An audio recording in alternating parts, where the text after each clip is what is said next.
আসসালামু আলাইকুম ওয়া রাহমাতুল্লাহ ওয়া বারাকাতুহু। প্রিয় শিক্ষার্থী ভাই ও বোনেরা, আশা করি সবাই ভালো আছেন। আলহামদুলিল্লাহ স্যারও ভালো আছে। দুনিয়ার যেখান থেকে বসে এই ক্লাস দেখছেন, আপনাদের সকলের প্রতি অনেক অনেক প্রীতি, শুভেচ্ছা এবং গভীর ভালোবাসা। ফ্রেন্ডস, আজকের এই লেসনে আমরা শিখব ভবিষ্যৎকালে কেহ কোনো কাজ করবে কি না। যেমন আমরা গত ক্লাসে শিখেছিলাম যে তুমি যাবে, তুমি খাবে, এই জাতীয় কথা। অর্থাৎ ভবিষ্যৎকালে তুমি যাবে, তুমি খাবে, তুমি করবে, তুমি রাঁধবে, এই জাতীয় কথাবার্তা। আজকের লেসন থেকে আমরা শিখব ভবিষ্যৎকালে, মানে এখন থেকে সামনে আগামী সময়ে কেহ কোনো একটা কাজ করবে কি না। যেমন আমরা এই জাতীয় কথা বলি না, তুমি কি আমার জন্য অপেক্ষা করবা, তুমি কি বিকেলে আমাকে কল দিবে, তুমি কি আমার সাথে খাবে, তুমি কি আমার সাথে থাকবে, এই জাতীয় প্রশ্ন করি যে এই প্রশ্নগুলো ইংরেজিতে আপনি কিভাবে করবেন, এটাই হচ্ছে আজকের এই লেসনের কাজ। দেখেন, একেবারে প্রশ্ন, মানে প্রথম যেটা আছে বাংলাতেই আগে বুঝি আমরা, তুমি কি যাবে। গতকালকে আমরা বলেছিলাম তুমি যাবে, ওটা ছিল কি অ্যাসার্টিভ সেন্টেন্স বা সাধারণ বাক্য। তুমি যাবে, ইউ উইল গো।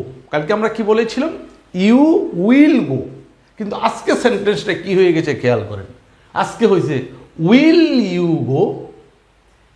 কালকে ইউ কথাটা ছিল আগে, উইল ছিল ইউ এর পরে। ইউ উইল গো, তুমি যাবে। আর আজকে হয়ে গেছে উইল ইউ গো, তুমি কি যাবে, প্রশ্ন করা হয়েছে। তার মানে কেসটা কি দাঁড়ালো, উইল যে অক্সিলারি ভাব, এটাকে বাংলায় আমরা বলি সাহায্যকারী ক্রিয়া, ইংরেজিতে বলা হয় অক্সিলারি ভার্ব। এই অক্সিলারি ভার্বটা যখন মাঝখান থেকে সামনে চলে গেল, মানে উইলটা সামনে দেওয়ার সাথে সাথেই কথাটা কি হয়ে গেল, প্রশ্নবোধক হয়ে গেল, যেটাকে ইংরেজিতে আমরা বলি ইন্ট্রোগেটিভ সেন্টেন্স। কি সেন্টেন্স? Interrogative sentence. তাহলে উইল ইউ গো, তুমি কি যাবে। এখানে দেখেন লাইনের শেষে একটা প্রশ্নবোধক চিহ্ন আছে। আপনি যদি কোনো কথা দ্বারা কাউকে প্রশ্ন করেন, সেটা লিখার পরে এই জাতীয় একটা চিহ্ন দিতে হবে, যেটাকে আমরা বাংলায় বলি প্রশ্নবোধক চিহ্ন, ইংরেজিতে বলা হয় ইন্ট্রোগেটিভ মার্ক। ওকে, যাও। তাইলে তুমি কি যাবে, উইল ইউ গো। কিভাবে বলবো, উইল ইউ গো, তুমি কি যাবে। উইল ইউ কাম, তুমি কি আসবে। এরপরে আপনি অনেক কথা সামনে লাগাইতে পারেন, যেমন তুমি কি আগামীকাল আসবে, তুমি কি আমার বাড়িতে আসবে, তুমি কি আমার অফিসে আসবে। এই অফিসে, বাড়িতে, উমুক তুমুক, এগুলো হচ্ছে ওয়ান টুর ব্যাপার, এটা আপনি সামনে লাগাই দিলেই হইব। আসল শিক্ষাটা হইল এই স্ট্রাকচারটা। উইল ইউ কাম, তুমি কি আসবে, প্রশ্ন কোথায়। ধরেন বাড়ির কথাই বললেন, will you come to my house, তুমি কি আমার বাড়িতে আসবা। Will you come to my office, তুমি কি আমার অফিসে আসবা। এগুলো আপনি ইচ্ছে করলে লাগিয়ে দিতে পারেন। আসল কথাটা ভালো করে মনে রাখবেন। তাহলে উইল ইউ কাম, তুমি কি আসবে।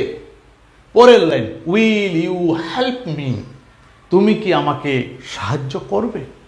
আমরা অনেক সময় বলি না, দোস্ত আমার কিছু টাকা দরকার, হ্যাঁ, বা আগামীকাল আমার একটা সমস্যা আছে, তুমি কি আমাকে একটু সাহায্য করবে।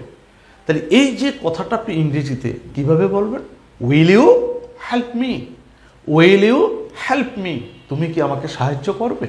আচ্ছা, পরের কথা, উইল ইউ প্লে। কালকে আমরা শিখেছিলাম ইউ উইল প্লে, তুমি খেলবে। কিন্তু আজকে আমরা সেটাকে প্রশ্ন আকারে জিজ্ঞাসা করতেছি, তুমি কি খেলবে। আমরা জিজ্ঞাসা করি না, বিকেলে খেলা আছে, তুই কি আমার সাথে খেলবি। লোকালি আমরা এভাবে বলি না, বলি। আগামীকাল একটা টুর্নামেন্ট আছে, ওখানে আমরা খেলবো, তুই খেলবি। আচ্ছা, এই যে প্রশ্নটা, তুই আমাদের সাথে খেলবি, বিকেলে ফুটবল খেলবি। টুর্নামেন্টে খেলবি, এই যে কথাটা আপনি এইভাবে জিজ্ঞাসা করবেন, উইল ইউ প্লে, তুমি কি খেলবে। পরের question, will you call me, তুমি কি আমারে কল দিবা, বলি না আমরা, বা তুমি কি আমাকে ডাকবে, আমরা এভাবে বলি, তুমি আমার বিকেলে ডাক দিও, তুমি আমাকে বিকেলে কল দিও, অথবা সকালে তুমি যাওয়ার সময় আমার কল দিও, কত কথা এভাবে বলি আমরা। তো সেই যে কথাটা, তুমি কি আমাকে ডাকবে বা তুমি কি আমাকে কল করবে, সেটা আপনি কিভাবে বলবেন, উইল ইউ কল মি, তুমি কি আমায় ডাকবে। Will you wait for me, তুমি কি আমার জন্য অপেক্ষা করবে। কালকে আমরা শিখেছিলাম কি, এর আগের লেসনই ছিল, you will wait for me, তুমি আমার জন্য অপেক্ষা করবা। আর আজকে বলা হইতেছে, তুমি কি আমার জন্য অপেক্ষা করবা। সেই কোশ্চেনটাই আপনি এইভাবে করবেন, will you wait for me, মানে ওই যে বললাম, এই উইল কথাটাকে সামনে বসিয়ে দিলেই কথাটা কি হয়ে গেল, প্রশ্নবোধক হয়ে গেল। এরকম আরো অনেক কথা আমরা চিন্তা করতে পারি। কালকেও বলেছি, ধরেন তুমি কি খাবে, তাহলে এই কথাটা আমরা কেমনে বলবো, উইল ইউ ইট, তুমি কি খাবে, উইল ইউ ইট। তুমি কি চা পান করবে, will you drink, will you drink. এখানে আরেকটা জিনিস আছে, মানে কাউকে ভদ্রতার সাথে, সিনিয়র কাউকে, সম্মানিত কাউকে ভদ্রতার সাথে যদি কোনো কিছু আপ্যায়ন করার জন্য, কোথাও যাওয়ার জন্য বলা হয়, তখন সেখানে ডাইরেক্ট এই উইল কথাটা ব্যবহার না করে ব্যবহার করা হয় would, WOULD, would you drink tea, মানে আপনি কি চা নেবেন। এটা হচ্ছে ভদ্রতা। এটা আরেকটা লেসন, অবশ্য আমরা পরবর্তীতে এগুলো নিয়ে ইনশাল্লাহ আলোচনা করব। আপাতত এই কথাটাই আমরা বুঝিয়ে রাখি, ভবিষ্যতে কেহ কোনো কাজ করবে কি না, তুমি রান্না করবা, উইল ইউ কুক, তুমি কি রান্না করবা। তুমি কি নাচবে, আমরা বলি না আজকে অনুষ্ঠানে তুমি কি নাচবা, তাহলে কেমনে হবে কথাটা, উইল ইউ ডান্স, তুমি কি নাচবা। আচ্ছা, তুমি গান গাইবে, উইল ইউ সিং। এই জাতীয় নিজেও কিছু কথা চিন্তা করে করে এরকম প্রশ্ন বানাবেন।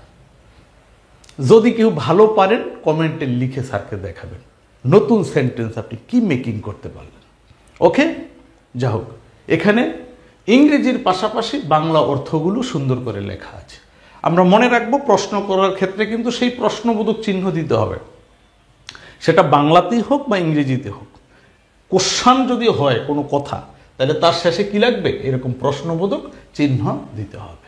এই জিনিসটা আমরা মনে রাখবো। ঠিক আছে ফ্রেন্ড, তো আর কথা দীর্ঘায়িত করতেছি না। আমরা এই দুইটা ক্লাসকে কম্পেয়ার করব, যে আমি যদি সাধারণভাবে ভবিষ্যতে কোনো কাজ হবে সেই কথাটা কিভাবে বলি, আর যদি প্রশ্ন করা বোঝায় তাইলে কথাটা কিভাবে বলি। 19-20 ব্যবধান, মানে শুধু উইলটা হয় এক ওয়ার্ড পরে অথবা সামনে, সামনে দিলে কোশ্চান হয়ে গেল, আর সাবজেক্টের পরে নিয়ে দিলে সেটা কি হয়ে গেল, সাধারণ বাক্য হয়ে গেল। এই পার্থক্যটা ভালো করে বুঝে নেবেন। প্রশ্ন হবে কিভাবে আর সাধারণ বাক্য হবে কিভাবে, এটা যদি আপনার সেন্সে একবার ঢুকে যায়, ইনশাল্লাহ আর প্রবলেম নেই। তো ফ্রেন্ডস, আশা করি আজকের এই ক্লাস আপনাদের ভালো লেগেছে। যদি ভালো লাগে অবশ্যই লাইক, যদি আপনাদের কোনো বুদ্ধি, পরামর্শ, কথা থাকে কমেন্টস, আর স্যারের চ্যানেলে একেবারে নতুন হয়ে থাকলে চ্যানেলটি সাবস্ক্রাইব করে পাশে থাকা বেল বাটন বাজিয়ে দেবেন, যেন সবার আগে স্যারের ক্লাস আপনার কাছে চলে যায়। সবাই ভালো থাকেন, সুস্থ থাকেন, সুন্দর থাকেন। আসসালামু আলাইকুম ওয়া রাহমাতুল্লাহি ওয়া বারাকাতুহু।